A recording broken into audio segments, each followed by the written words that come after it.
Hello friends, welcome back to channel. मैं संदीप कुमार सोनी आपका इस इंटरेस्टिंग वीडियो में स्वागत करता हूं। ठीक है, आज का वीडियो बहुत ही ज़्यादा इंटरेस्टिंग होने वाला है। क्यों इंटरेस्टिंग होने वाला है? इसलिए कि आने वाला जो टाइम है वो डिजिटल होने वाला है और मैं इस बारे में कई बार बात कर चुका हूं अपने वीडियोज़ के बारे में कि डिजिटलाइजेशन जो है वो सेक्टर नंबर 1 पे रहेगा। लास्ट वीडियो में मैंने बात किया था आप लोगों से कि फार्मा सेक्टर एंड एजुकेशन, ठीक है, दो है जो रिसेशन प्रूफ जो है सेक्टर माने जाते हैं। अभी डिजिटलाइजेशन कैसे इम्पैक्ट करेगा इसको थोड़ा सा समझाने की मैं आपको कोशिश करता हूं। इसके पहले भी मैं डिजिटलाइजेशन के ऊपर एक वीडियो बना चुका हूं, काफ़ी पहले मैंने बनाया था। ठीक है, मुझसे कभी किसी ने पूछा था, अभी एक दो कमेंट कंटिन्यूअस एक दो लोग हैं जो मुझसे बार बार इस टॉपिक पे वीडियोज़ के लिए बात कर रहे थे। डिजिटलाइजेशन देखिए जॉब ख़त्म करेगा, जॉब कम होंगी, मेडिकल रिप्रेजेंटेटिव के ऊपर जॉब उसका इम्पैक्ट पड़ेगा। मेडिकल रिप्रेजेंटेटिव में अभी प्रेजेंट टाइम में बात करूं तो दो क्वालिटी है। एक मेडिकल रिप्रेजेंटेटिव में बोलूँगा जो ज़्यादातर अच्छी कंपनीज़ के हैं या मिडिल लेवल कंपनीज़ के हैं या फिर जो अपने ऊपर थोड़ा ध्यान देते हैं। मीन्स जो चीज़ें उनको बताई जाती हैं, सिखाई जाती हैं, उसको वो पढ़ते हैं, सीखते हैं, लर्न करते हैं, एडॉप्ट करते हैं, एज वेल एज फिर फील्ड में जाके फॉलो करते हैं। मीन्स अपने आप को अपडेट करते हैं, अपने आप को अपग्रेड करते हैं, अपने लर्निंग के ऊपर इन्वेस्ट करते हैं, अपने आप को खुद को टाइम देते हैं इम्प्रूवमेंट के लिए। उन लोगों को कोई प्रॉब्लम नहीं होने वाला है डिजिटलाइजेशन के अंदर। ठीक है, बट एक जो दूसरा तबका है मेडिकल रिप्रेजेंटेटिव जो थोड़ा साइंटिफिक नहीं है लेकिन रिलेशन की वजह से बिजनेस निकाल ले जाता है। ठीक है, या कह लीजिए जिसको नॉलेज नहीं है, गिव एंड टेक वाले बिजनेस कुछ लोग कर लेते हैं, तो इन लोगों के साथ प्रॉब्लम आएगी। जैसा कि लॉकडाउन के अंदर आपने देखा कि छोटी कंपनियों के हाल ख़राब हो गए। अब जो ये छोटी कंपनियां थी, पीजे बेस्ड कंपनियां थी, इनकी देखिए बहुत कमर टूटी है। अब इनको फिर रिकवर करने में अभी टाइम लगेगा और कंपटीशन फार्मा के अंदर इतना ज़्यादा हो गया है फ्रेंड कि जो प्रॉफिट कंपनीज का हुआ करता था वो डे बाय डे कंपटीशन की वजह से घटता जा रहा है। तो हर एक कंपनी का सर्वाइव करना फार्मा के अंदर ईजी नहीं रह गया है।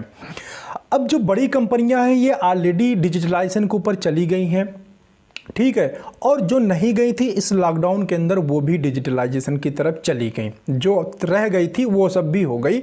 और ये सबको बहुत क्लियर कैसे इस कोविड ने जो है बहुत अच्छा क्लियर कट मैसेज दे दिया हर एक आदमी को कि अगर आप टाइम के साथ नहीं चेंज होंगे तो चीज़ें ऐसी आएंगी जिसके हिसाब से आप नॉर्मली चेंज नहीं हो रहा तो ज़बरदस्ती चेंज होना पड़ेगा।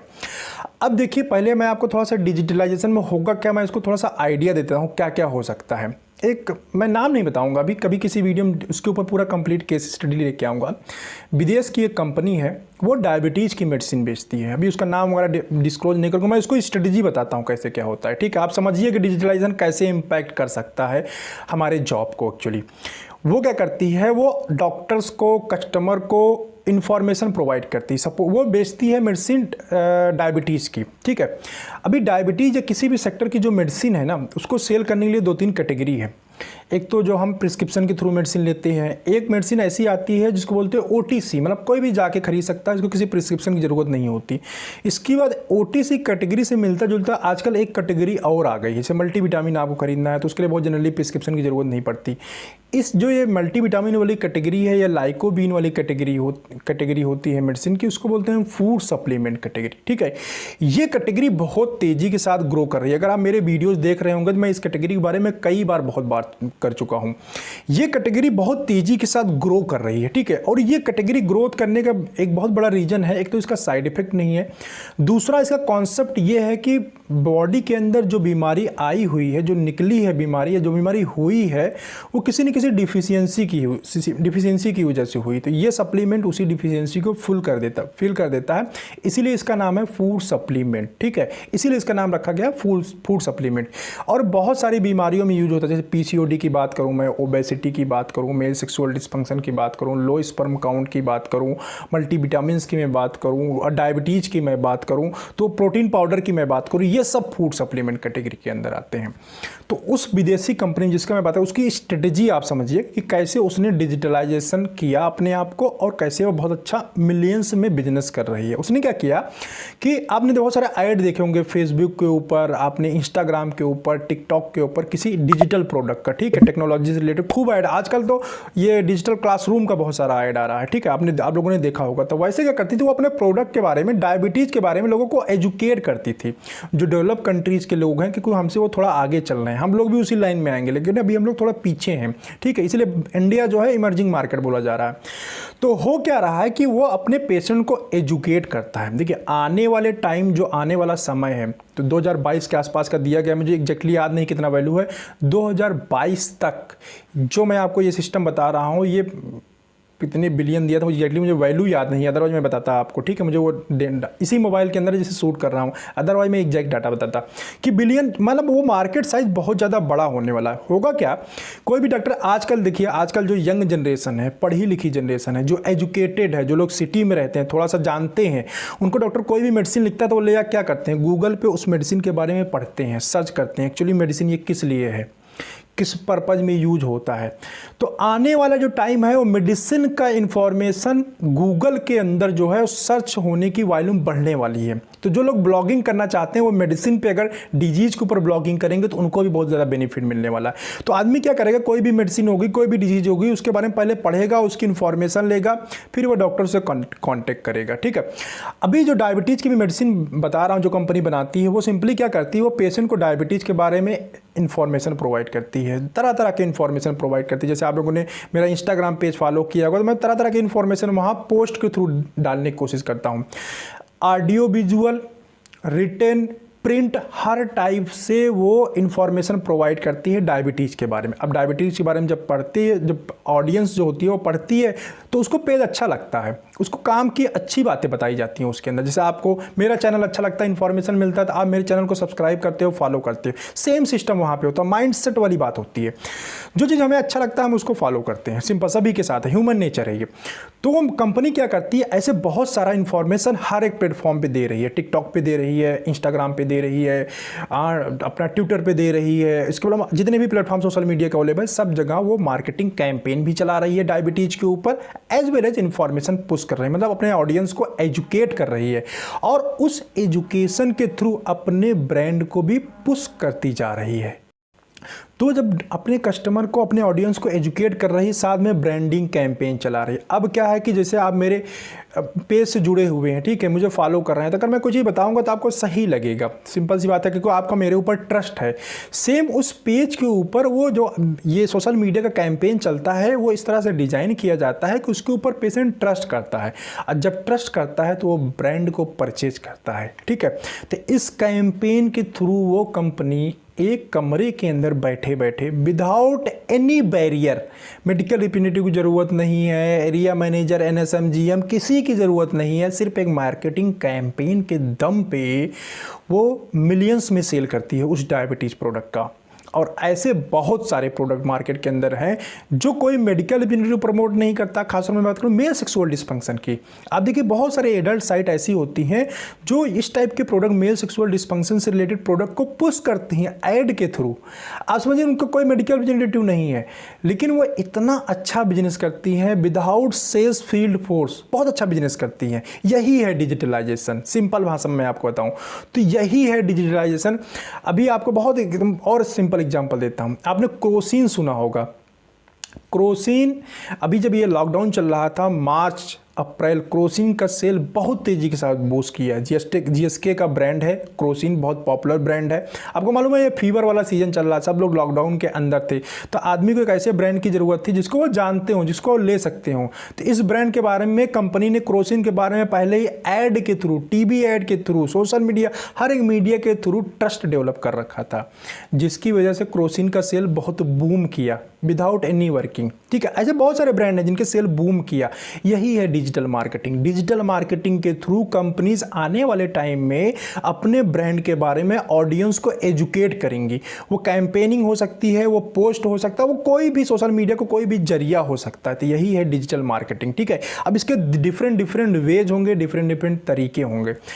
अब बात निकल के आती, क्या मेडिकल रिप्रेजेंटेटिव की फिर डिजिटल मार्केटिंग के अंदर जॉब सेफ है? तो इसका देखिए इम्पैक्ट तो पड़ेगा। जैसे कुछ लोगों ने मेरे साथ कमेंट किया हुआ था 1 mg की, ठीक है, 1 mg है, अपना नेटमेट्स है, या और भी जो ऑनलाइन ये फार्मेसी चल रहे हैं, ये लोग एमआर की जॉब के ऊपर कैसे इम्पैक्ट करेंगे। देखिए ये लोग एमआर की जॉब के ऊपर बहुत ज़्यादा इम्पैक्ट नहीं करेंगे। मेडिकल रिप्रेजेंटेटिव का काम क्या होता है? मेडिकल रिप्रेजेंटेटिव का काम होता है प्रिस्क्रिप्शन जनरेट करवाना, ठीक है। तो अब प्रिस्क्रिप्शन जनरेट कौन करवाएगा? एमआर। अगर एमआर कंपनी हटा देगी तो प्रिस्क्रिप्शन नेटमेट से तभी मेडिसिन फ्रेंड बुकेगी, 1 mg से तभी, ऑनलाइन जितने भी ये फार्मेसीज ओपन हो रही हैं इनसे मेडिसिन तभी सेल होगी जब जो है प्रिस्क्रिप्शन वहाँ पे पहुँचेगा। तो प्रिस्क्रिप्शन निकलवाने के लिए मेडिकल रिप्रेजेंटेटिव की ज़रूरत तो पड़ेगी।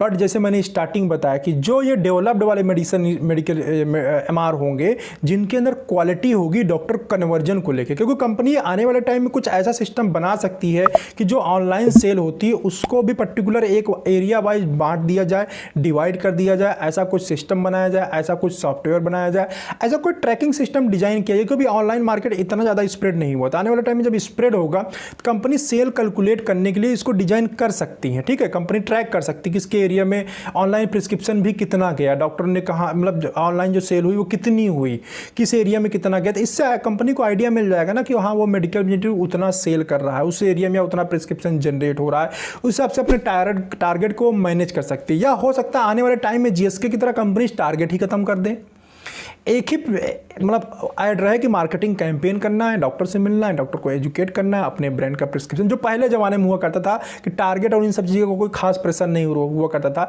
एक ही प्रेशर रहा करता था, वो है डॉक्टर को एजुकेट करना, अपने ब्रांड के लिए कन्विंस करना। साइकिल रोटेट होता है, दुनिया गोल है, चीज़ें पुराने टाइम में जो चलती थी वो रोटेट होकर फिर से आगे आ जाती हैं, चाहे कपड़े का ट्रेंड हो या बहुत और सब चीज़ों का ट्रेंड हो, ठीक है। तो ये ट्रेंड वापस आ सकता है, इसकी भी आशंका मुझे लग रही है कि आने वाले टाइम में क्या होगा, मेडिकल रिप्रेजेंटेटिव को सिर्फ एक ही काम दिया जाएगा, to convert the doctor as well as to generate the prescription. और प्रिस्क्रिप्शन कहाँ जाए, कंपनी के ब्रांड का प्रिस्क्रिप्शन निकला हुआ है, चाहे वो ऑनलाइन परचेज करे, चाहे वो मेडिकल स्टोर से परचेज करे, अल्टीमेटली जो सेल होनी है वो कंपनी की ही सेल होनी है, और कंपनी आपको सैलरी देती है अपना सेल करवाने के लिए।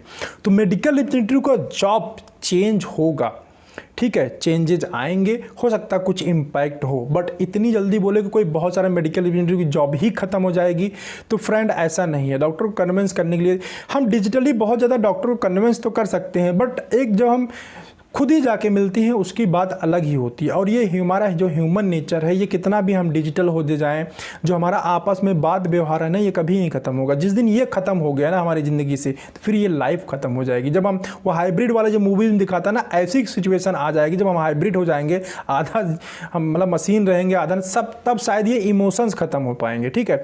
जब तक इस धरती के ऊपर इमोशंस रहेगा, ठीक है, इमोशंस फीलिंग्स ये सब जब तक जिंदा रहेंगी तब तक आदमी एक दूसरे को समझता रहेगा। यही चीज़, ये फीलिंग ही फ्रेंड ऐसी है जो हमें मशीनों से अलग करता है, आर्टिफिशियल इंटेलिजेंस से हमें अलग करता है।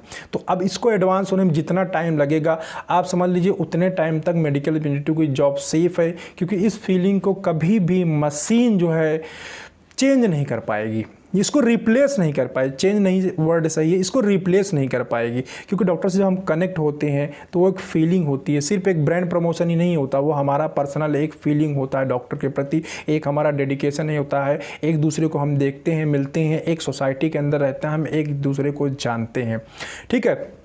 जैसे बहुत सारा ऑनलाइन शॉपिंग आ गया है, ऐसा इसका मतलब ये नहीं दुकानदार ने अपनी दुकान बंद कर लिया, दुकान भी चल रही है, ठीक है। जो मार्केट के अंदर दुकानें हैं वो भी चल रही है, ठीक है। और वो जो ऑनलाइन आप शॉपिंग करते हैं, यही दुकानदार जो लोकल मार्केट में बैठे हुए हैं, जो समझदार है, वही ऑनलाइन सेल भी कर देता है। ऐसा नहीं कि ऑनलाइन सेल करने वाले कोई दूसरे दुकानदार, यही दुकानदार से सेल हो जाता है। बट यही एक सिस्टम बदल गया है, बदलते ज़माने के साथ जो अपने आप को चेंज कर लेता है वो आगे बढ़ जाता है, जो नहीं चेंज करता वो वहीं रह जाता है।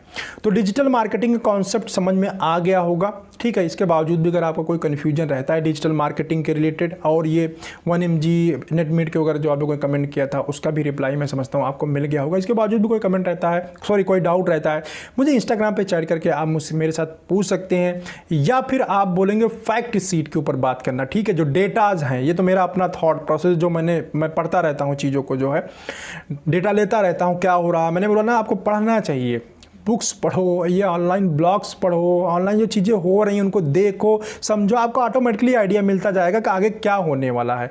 बहुत सारा नॉलेज गूगल के ऊपर है, आपको पढ़ने की ज़रूरत है, ठीक है। बहुत अच्छे अच्छे लोग लिखते हैं, बहुत अच्छा, तो आपको आइडिया मिल जाएगा।